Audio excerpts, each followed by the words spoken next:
আজকে রোববার সকাল সকাল বাজার চলে আসছে। বাজার থেকে নিয়ে আসছে 3 কাটা মাছ আর চিকেন।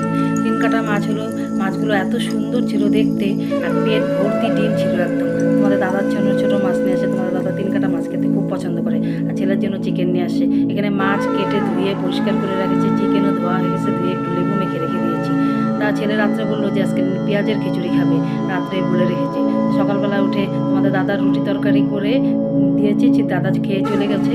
আর ছেলের জন্য এখানে খিচুড়ি রান্না করছি, পেঁয়াজ রসুন সম্বাদ দিয়ে মুসুর ডাল দিয়ে খিচুড়ি হয়েছে। আর সাথে করেছি পেঁয়াজের পকোড়া। আর পেঁয়াজের পকোড়া করেছি কারণ সাথে ডিম আমলেট বেগুন ভাজা থাকলে আরও ভালো লাগতো। ছেলে মানে স্কিনের জন্য ডিম আর বেগুনটা খায় না, ওই জন্য গরম গরম পেঁয়াজি ভেজে দিয়েছি। খেতে কিন্তু দারুণ হয়েছিল। তো তোমরা কারা কারা পেঁয়াজের খিচুড়ি খেতে পছন্দ করো কমেন্ট করে জানাবা। তারপরে ঘড়ির কাঁটা 12:30 বাজে, এক পাশে দেখো ভাত আর চিকেন হচ্ছে। আর কী রান্না করলাম চলো তোমাদের দেখাই। ছোটো মাছের চচ্চড়ি হয়েছে, ঝিঙে বেগুন দিয়ে ধনেপাতা দিয়ে, শাক ডাঁটা শাক ভাজা হয়েছে, ডাল হয়েছে।